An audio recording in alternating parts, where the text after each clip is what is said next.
Let's say you're making a board game. Kickstarter is an awesome place to get published. The publishing model is just a great fit for crowdfunding, and Kickstarter, of course, first mover's advantage on actually making crowdfunding a popular thing that people do. But, and I say this as a serial Kickstarter backer myself, the platform's not really built with board games in mind. It was built back in '09 before the big board game boom. So if you want to launch somewhere that's built by gamers for gamers, well, that's where Gamefound comes in. That's why I brought on Alex Radcliffe, the Chief Marketing Officer at Gamefound, which is a company that specializes in crowdfunding for board games. We're going to cut right to the interview in just a minute. But real quick, my name is Brandon. This video is brought to you by Fulfillrite. We ship orders for crowdfunding campaigns, so if you want more details, click on the link below. Quotes are always free. Now, one last quick note, we edited with a light touch on this interview because we wanted to keep it simple and a bit lo-fi and nice and honest. Just like two professionals on a Zoom call. So with that in mind, let's cut to the interview. So thank you very much for joining me, Alex. I really appreciate it. Absolutely. Thanks for having me on. Yeah, so my very first question, I wanted to ask you, how exactly did Gamefound get started? So I have the Gamefound history. I don't necessarily have all the dates, but Gamefound started with from Awaken Realms, effectively. Awaken Realms is, large board game manufacturer. They had a lot of board games, and they created their own in-house solution. I want to say maybe 2014, 2015, but they created their own in-house solution to manage all the things that Kickstarter didn't effectively, that they had all this extra level of prep that had to be done past the campaign itself. And so they brought their own in-house tool to the surface to be able to do that. Then I don't know exactly when it happened, but they started having friends within the industry who were like, hey, we'd love to use your tool. And they were like, we can have a conversation about that. And so they started sharing it with friends informally. And then at some point, again, I want to say, I think 2016, maybe 2017, they actually branched out into saying, you know what, we're not just going to be sharing this with friends in the industry. We're going to create a full pledge manager system so that others can actually benefit from this infrastructure, from this software. From there, they did that successfully for several years, getting to 100,000 backers in 2019, I want to say. And then in 2020, I believe, again, my dates are not perfect on this, but they eventually said, you know what? We sat here and we built this platform to be a solution for the things that typical crowdfunding doesn't do. But why do we just have to be that? We can be the entire package from start to finish. We can be not just a pledge manager to help people run all the things after the campaign. We can be the entire ecosystem as opposed to forcing people to use separate tools to get the job done.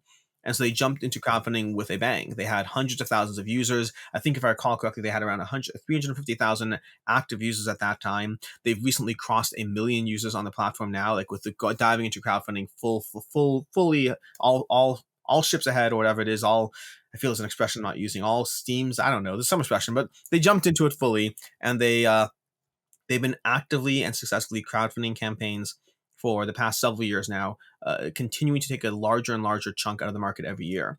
They grew 70% from 2022 to 2021, and 2023 is likely even higher than that. We're hitting a lot of milestones, having a lot of big projects.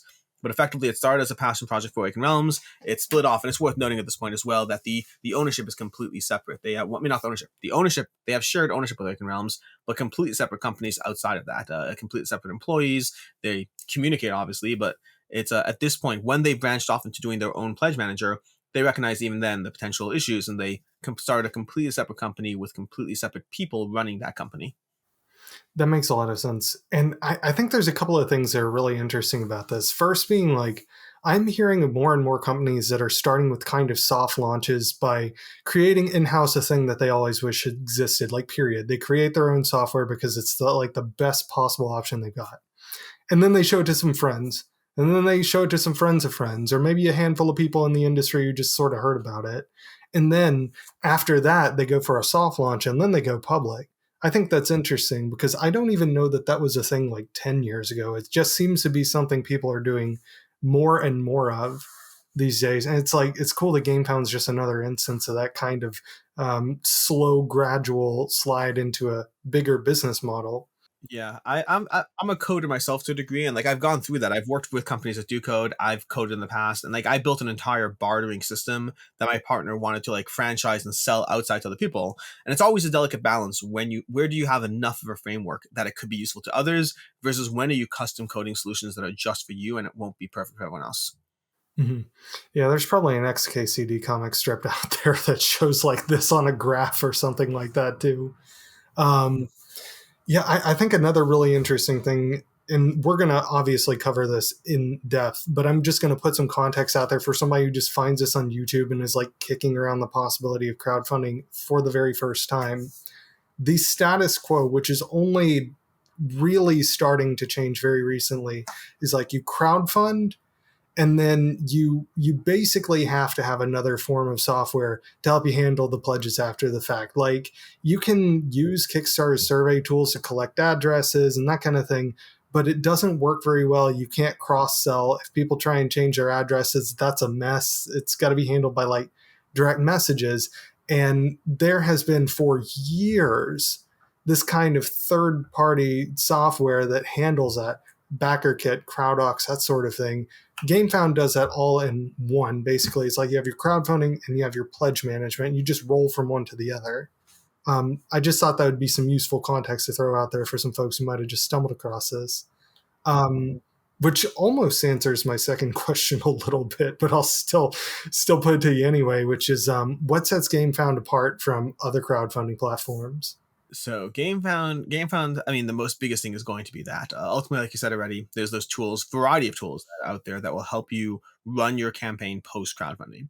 The biggest thing that will set Gamefound apart from it is that we do crowdfunding and we do pledge manager. We are an entire all-in-one solution. We handle your marketing, we handle your crowdfunding, we handle your late pledge, and there's even future plans as well to add even more to the long tail end of of just full e-commerce, of being able to completely handle everything for you from start to finish. And so that's before we get into the features. There are a bunch of features as well that are just features we don't see on other platforms. I would argue that Gamefound is the cutting edge of development in the space right now. That I think that there are other platforms, Kickstarter, Backkit, they are adding things. But I think at this point, if you just follow what's out there, it looks like Gamefound for the most part. And obviously I am biased. I work for Gamefound, take that into account. But if you look at the objective data, Gamefound is just consistently adding features every single week, and those features sometimes are being mimicked or copied where they can be, and other times they're behind. A big one we added in 2023 was stretch pay, the idea of having installment payments for crowdfunding, which is a natural fit for crowdfunding, and it's been hugely adopted by the community. And it's one of those things you want to be responsible, back only what you can afford, but it is one of those things that has been a good tool for creators and backers alike. We have the most payment methods from any other platform. We accept PayPal, which I don't believe any other platform takes PayPal yet, but we take PayPal as part of crowdfunding. Yeah, we just recently added that. It's been a large uphill battle to get that. It's not the nature of PayPal within the crowdfunding ecosystem is very unique and very different. PayPal often has very strict terms around crowdfunding, but we've actually been able to utilize and incorporate that into the system. And that's something that's been requested by the community for years from the systems, from the various ecosystems out there. And that's just pointing at two of dozens and dozens of features that I think do make Gamefound stand out from the crowd. Again, we are an all-in-one solution. We cover you from start to finish, but past that generic aspect of things, which is far from generic, we have a ton of features, a ton of things that I think make Gamefound. I mean, one of the things that will set us apart to a degree, again, Backkit recently started doing it, but I think Backkit might be the only one, is even within the crowd, even within the pledge manager aspect of things, pledge managers for the most part don't usually let you browse them to see what's out there. You usually have to be coming at them with a link. Gamefound treats it like a store. We treat it like, hey, by the way, a bunch of pledges over here. You want to come to the platform and see what you may have missed. We don't treat it as like we don't treat crowdfunding as an ecosystem that exists for 2.5 weeks and it's done. We treat it like a complete long tail. It's there, it's available, it's part of the process, and so you can find things without having to like hunt down a link from something else. You can look and browse active open pledges on the platform. Again, like so many ways I can answer this, but those are just a handful of key features. Yeah, and can people like launch on Kickstarter and then use Gamefound as a pledge manager? 100%. Yeah. We and just to be very clear on that answer, you can launch on Kickstarter and then use Gamefound as a pledge manager. We don't let you launch on Kickstarter and then launch the same thing on Gamefound as crowdfunding. We do want what you bring to the table to be unique to its extent. You can come back a year and a half later with a reprint and expansion and all that stuff, but we don't. We've had some people who want to run a campaign on multiple platforms. We currently don't let that happen. For longer conversations as to why and how, we just don't think the ecosystem.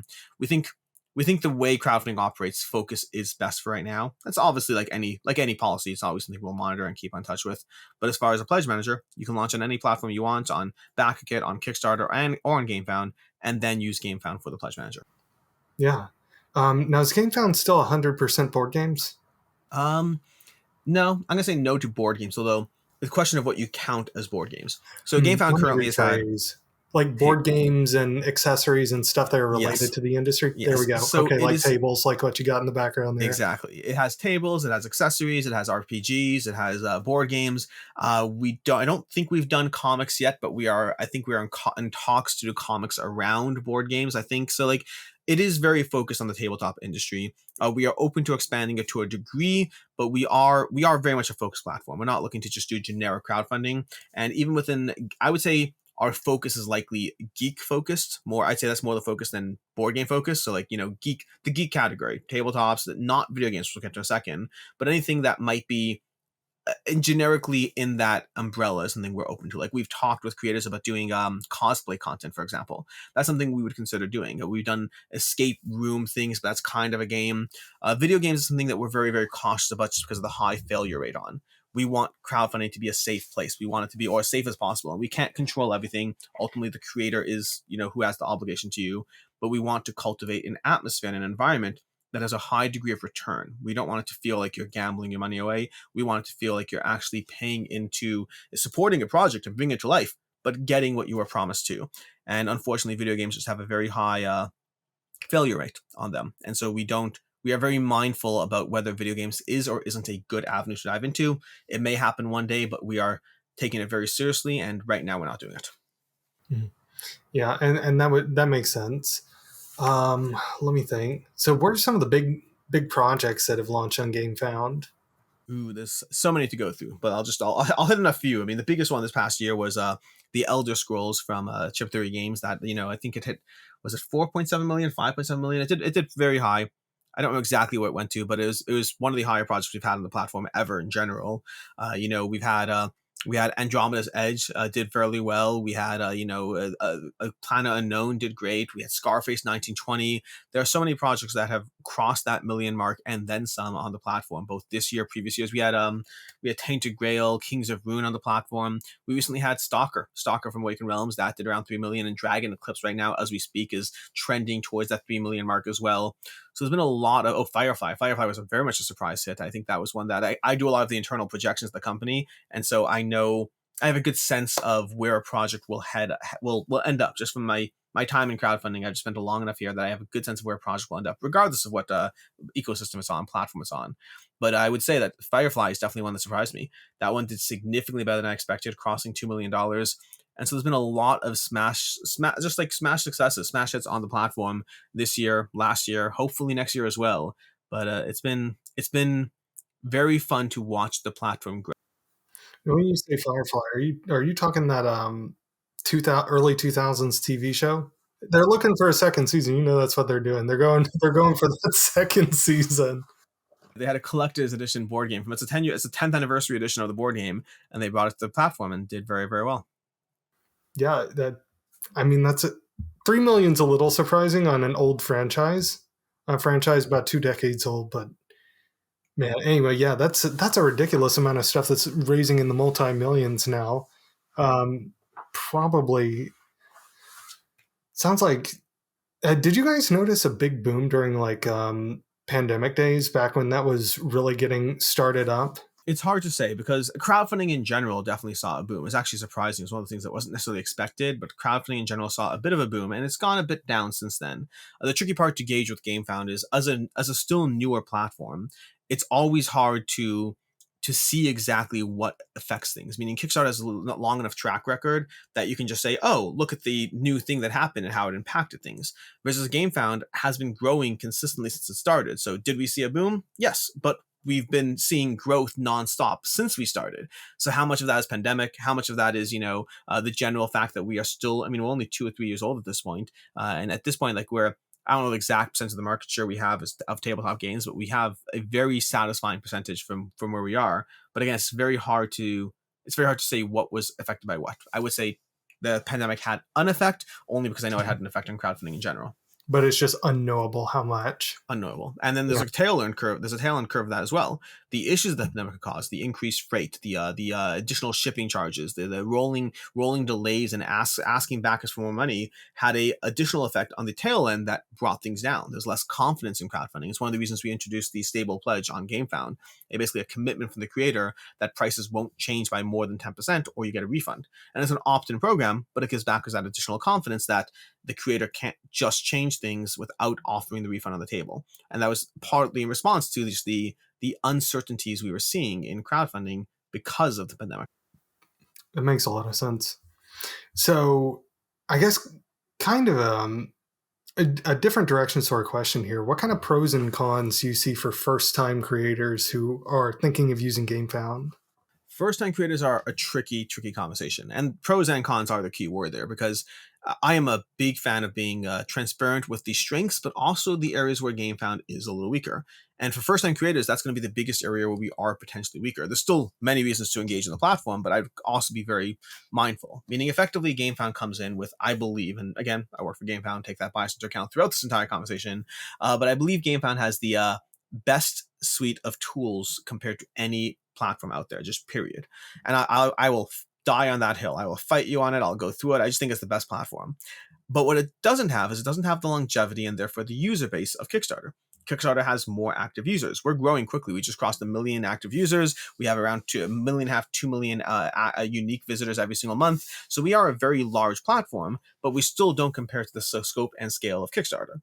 And that means Kickstarter tends to have more drive-by traffic, versus I think Gamefound converts at a higher rate, which is basically short for if you are able to drive an audience to Gamefound, if you're able to bring an audience because maybe you have a large IP, maybe you already did 7 other projects and you have an audience who already backs your games.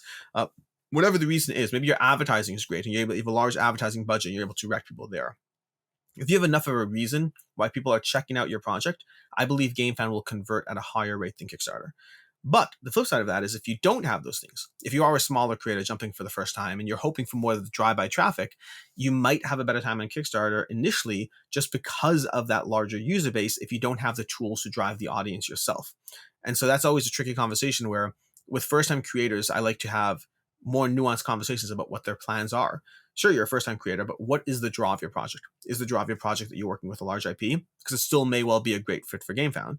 And a big part of it as well is, especially with the growth of the industry and the way things are shifting, Gamefound is capturing a larger segment of the market every single year. So you want to know about the strengths of launching on Gamefound is you're launching on the platform that I believe that a vast majority of tabletop crowdfunding will be on Gamefound over the next 5 years. I think we've done an incredible job growing where we are, and I think it's only continue to grow. And we are continuously putting time, effort, and energy into a dedicated sector. We are dedicated towards the needs of tabletop crowdfunding. That is our entire audience. And so we're able to focus on that.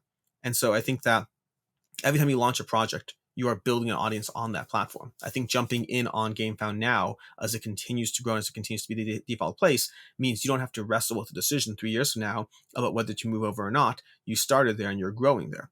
But again, I think there are mindfulness aspects. I always want to be very clear with the creator when I'm confident that Gamefound's the right choice, which does happen, when I am confident Gamefound's the wrong choice, which also happens, and then when I'm just unsure and frankly it's your risk to take. Like, we'd love to have you on the platform, but I never want to sell someone on a solution that they don't need. Yeah, absolutely. Honestly, we try and take the same approach here. It's like if you go signing a big deal with somebody and it's like not actually going to work out, it doesn't like everybody ends up losing as a result of it. So it's better to try and act as like a matchmaker. I think that one interesting thing about crowdfunding, it's like you do make an interesting point that it is easier to get discovered organically on Kickstarter. Now that might very well change as more and more people start to just check Gamefound for like board game specific news. And I think that is already happening to some extent already. And like the calculus could be totally different for a first timer 3-4 years from now. Yeah, very much. I think it is. I think if we're talking 3-4 years from now, I think it'll generally be the right choice. I mean, it's impossible to predict the future, but we are just growing at a large space, and it's becoming a big part of it is where do people go to find their board games? Do people naturally acclimate to Gamefound? Is that where they understand where it is? Or are they still just Kickstarter users first and foremost? And again, that conversation is going to change every single year consistently. For right now, I just want to be as equally mindful of our strengths as I am of our weaknesses. No, and with that in mind, how do the fees for GameFound compare to costs on other platforms like Kickstarter and Indiegogo? So I don't have the fees and structures for everything offhand, but I will say that we have the same rates as Kickstarter. So 5% of what you raise on the platform is crowdfunding, then plus of course payment processing fees, which I believe are about par, and then so there's different parts. There's a crowdfunding, which comparatively to GameFound, comparatively to Kickstarter, we are the same general area, and then there's the pledge manager, which pledge manager is 5% across the board, but it's only on what you raise through the platform, and that's where it's trickier to compare. Like so, for example, just using Backit as one example. Backit charges a larger percentage, but they also charge on everything you brought in from Kickstarter as well. So they're charging on the initial raise, and so usually, and we usually tell creators like, "Hey, we'll work with you on whatever." But I believe usually our fees are, once you do the full math, and our fees are equitable or less than Backit. We try not to be more. Every platform is going to have its own fees, and there's like 7 other pledge managers and whatnot, so it's hard to compare against all of them. But our goal is always to be competitive. To be offering, if someone else is charging much less, we want it to be very clear that they're bringing much less to the table. We don't want to be perceived as the expensive crowdfunding platform. We want to be either reasonably priced or cheaper. Mhm. Yeah, I think that makes sense to me. And I also think it's worthwhile to remind people, if you've never done a crowdfunding campaign before, there is a 3% plus whatever amount per pledge that is charged by credit card companies and that is set by credit card companies. And that's not even though the payment looks like it's going to Kickstarter, looks like it's going to GameFound, it's actually going to Visa, MasterCard, American Express, all these other folks that actually set that Yeah, it's a great charge there. point. Perceptionally, I see a lot of people who think that Kickstarter charges 10%, and that's because they're getting charged around 8%. 5% from the platform and 3% from the fees. So like it looks like, oh yeah, Kickstarter takes 10%. No, it takes 8% and only 5% really. Mm-hmm. Yeah, that's about right. It's like there's something weird. It's like 29 cents plus 2.9% of a credit card or something. It's like, depending on the price of your product, it could look like Kickstarter is taking 9.5%. Sometimes it can just look like a smidge over 8%. It's weird but when you go look this stuff up online, people are like 10%. It's not the right answer.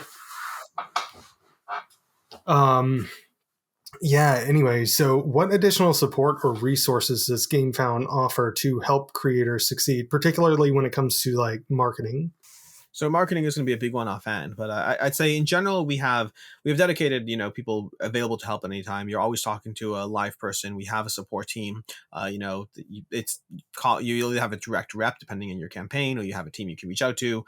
In marketing, we have an entire marketing team that you can choose to utilize or not at your discretion, whatever you prefer, whatever your preference is. But we're there to help you run your ads and manage your ad spend, and basically take the expertise we've developed across running dozens of $1 million campaigns and applying that towards the success of your campaign. If you have your own personal marketing team that works for you, that you've enjoyed using and you like, great, you can use them too. You can work in tangent with our marketing team, without our marketing team, or exclusively with our marketing team. Our goal is to be a resource to you at all times. We are very motivated by the success of the projects on the platform. Our interests inherently align with those of our creators. I mean, if we're trying to grow a crowdfunding space, it's in our best interest to have all of our projects do incredibly well. And so we definitely chase that incredibly well as much as we possibly can. Aside from that, can you also talk a little bit more about the Pledge Manager? What kind of features does it have? So the pledge manager is interesting because it's a fascinating evolution, because at one point it was our bread and butter, but then at one point, and the pledge manager for the longest time was free. We offered it as a free service. The tricky part is, once we pivoted to adding crowdfunding was a paid service, we started putting all our time, effort, and attention into crowdfunding because that's what was paying for the employees effectively. Whereas the pledge manager started to get left by the side is the wrong terminology, but it was less prioritized. And so eventually we decided that the part of the solution to that is we made the pledge manager have fees built in as well. And then we could put our time, effort, and attention into continuously making sure that there's more service, more attention, more service reps, and just more features there. But as far as the pledge manager, the first and most basic thing it's going to have this is like, there's so many things to get into. I'm going to focus on certain ones, but it's going to manage your pledges. So you're going to be able to import all your pledges, track everything there, run everything there, ensure people are getting what they need, pricing out shipping, using our shipping calculators in different ways to be able to manage that shipping process, to ensure that people are paying for their add-ons. A big part of it in pledge managers in general is the use of having add-ons. You may have new things, either new pledge levels or new add-ons that weren't even there in your crowdfunding campaign. And that's all going to be built in there. Of course, if you're using us as a crowdfunding service, porting it over is going to be significantly easier and significantly less work than if you're coming for Kickstarter. But either way, we can manage that for you. We've recently added some of our features that have been so highly sought after in crowdfunding crowdfunding to the pledge manager. So if you want to pay in PayPal, check if I have to check in paying in the PayPal and the pledge manager is there yet. I know we're looking to add it. I don't know if it was added yet, but Stretch Pay was added as well. A ton of payment features. We have a lot of localization and payment features. I think we have the platform with the most payment features out there. One thing that people don't often realize is there's a lot of countries that credit card is not the default way of paying. And we've really added a lot of local payment methods across the world. And it might be 1% of your backers and 1% of your backers, but you do that 3 or 4 times and you have an additional 4% of reach for your crowdfunding that you didn't have on another platform. And we've added a ton of those, a ton of local payment methods that are very specific, but have communities, have audiences that are backing and are using these payment features. We have Apple Pay, we have Google Pay, we have a lot of different ways to try to lower the barrier to entry as much as possible. Plus, of course, there's a ton of things. Is once you use our pledge manager, if you use us for crowdfunding as well, you'll be all your backers who use us for even pledge manager will be notified when you start new campaigns. There's a lot of that as well. There's a lot of things going on to help you managing your project better. We have an analytics dashboard set up so you can just track what's going on both doing crowdfunding and pledge manager. Yeah. Mm-hmm. Plus all the additional benefits that just come with pledge managers in general, easy surveys, of course, the ability to cross-sell and upsell, like all that stuff that doesn't really work well with crowdfunding, but that is like really useful for that transition into e-commerce and perhaps even retail distribution after the fact. So with that in mind, what comes next for Gamefound? So we haven't heavily gotten into this, but we are constantly improving everything we do. We're constantly improving our pledge manager. We're constantly improving crowdfunding. We're constantly improving our marketing. If we do something, we want to be the best at it in general. But we're also looking past that. We're looking into what the ecosystem is, and we think the next pivot for crowdfunding in general is treating it like an ongoing e-commerce store to a degree. This has been in Gamefound's ambition since the very beginning, since when they started crowdfunding, but almost treating it like a central hub, like a Steam database or like a Steam store or an Epic Game Store, but it's more just crowdfunding, but also, e-commerce in general. And so we are looking into that as a continued, next step of the platform. Like, hey, if you sat there and you have your campaign and you have all that SEO of your campaign that was on crowdfunding, did incredibly well, then you had 8 months in the pledge manager, then you finally shipped. Why waste all that SEO? Why waste all that presence? Why not also continue to sell that game on the store as an e-commerce platform? And so we're looking into that next evolution of crowdfunding, of having a hub for board games that is a central place, not that dissimilar from a board game store, except you as the creator are responsible. We're not selling and buying your products and selling it like a traditional retailer. We're giving you an opportunity to connect with people continuously and not just doing a certain phase of your product's lifecycle. Yeah, that makes a lot of sense. I mean, people already kind of treat crowdfunding like a store in a way anyway, especially in board games, because it's like kind of a de facto publisher is not quite the right word, but it's like it's taken the place of a lot of traditional publishing functions in some ways. So it's interesting that nobody has actually seemed to have married that with the actual distribution and e-commerce arm of it. And it's like you set up e-commerce and then like the literal only thing left is like order fulfillment, and you like have got the entire process start to finish figured out pretty much. Yeah. There's a lot of stuff going on there. And then like VAT management as well. Like one thing I didn't even talk about, I should have mentioned this earlier, doing the what makes Gamefound stand out is like we have full on VAT handling, in general for crowdfunding, for pledge That's manager. huge. It takes a lot of the burden off of creators to try to take care of a whole bunch of stuff that's very hard to learn and understand, and we just process it for you as a marketplace. We are a marketplace. We're recognized as a marketplace in the EU, and so like that means we can take care of all of that for you. And that's for all of it, for the crowdfunding, for the pledge manager, and possibly for whatever e-commerce steps happen next. I don't want to let that one slip by. This is like really important actually, because Kickstarter, and I think most of the other platforms, they don't actually do this. Like maybe the pledge managers do, but like definitely the crowdfunding platforms don't. They don't account for the VAT or anything like that. You have to figure that out. Custom, same thing. It's like you can use software, Avalara, TaxJar, to kind of manage this stuff, but that's another software to get in the mix. That's someone else to pay. That's it. Like that's more software, more complicated stuff. And it's like having another system to handle that for you, huge time saver. Yeah, it's a big deal. We're very proud of it. It's been part of what we've done since the beginning. Mm-hmm.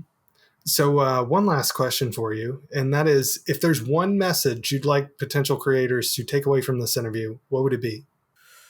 Ooh, that's a good one. The easy thing to say is use Gamefound. That's the easy thing to say. But let's try to be a bit more nuanced than that. I think crowdfunding is still growing. We're 10 years into board game crowdfunding, and it's still growing, and it's still evolving, and it's still constantly changing. You do have to make sure to find the solution that's right for you, and the solution that's right for you is going to be a wide series of questions of the audience, the type of game it is, who that game, what type of audience there is for that game, how expensive is that game, what are your long-term plans for the space.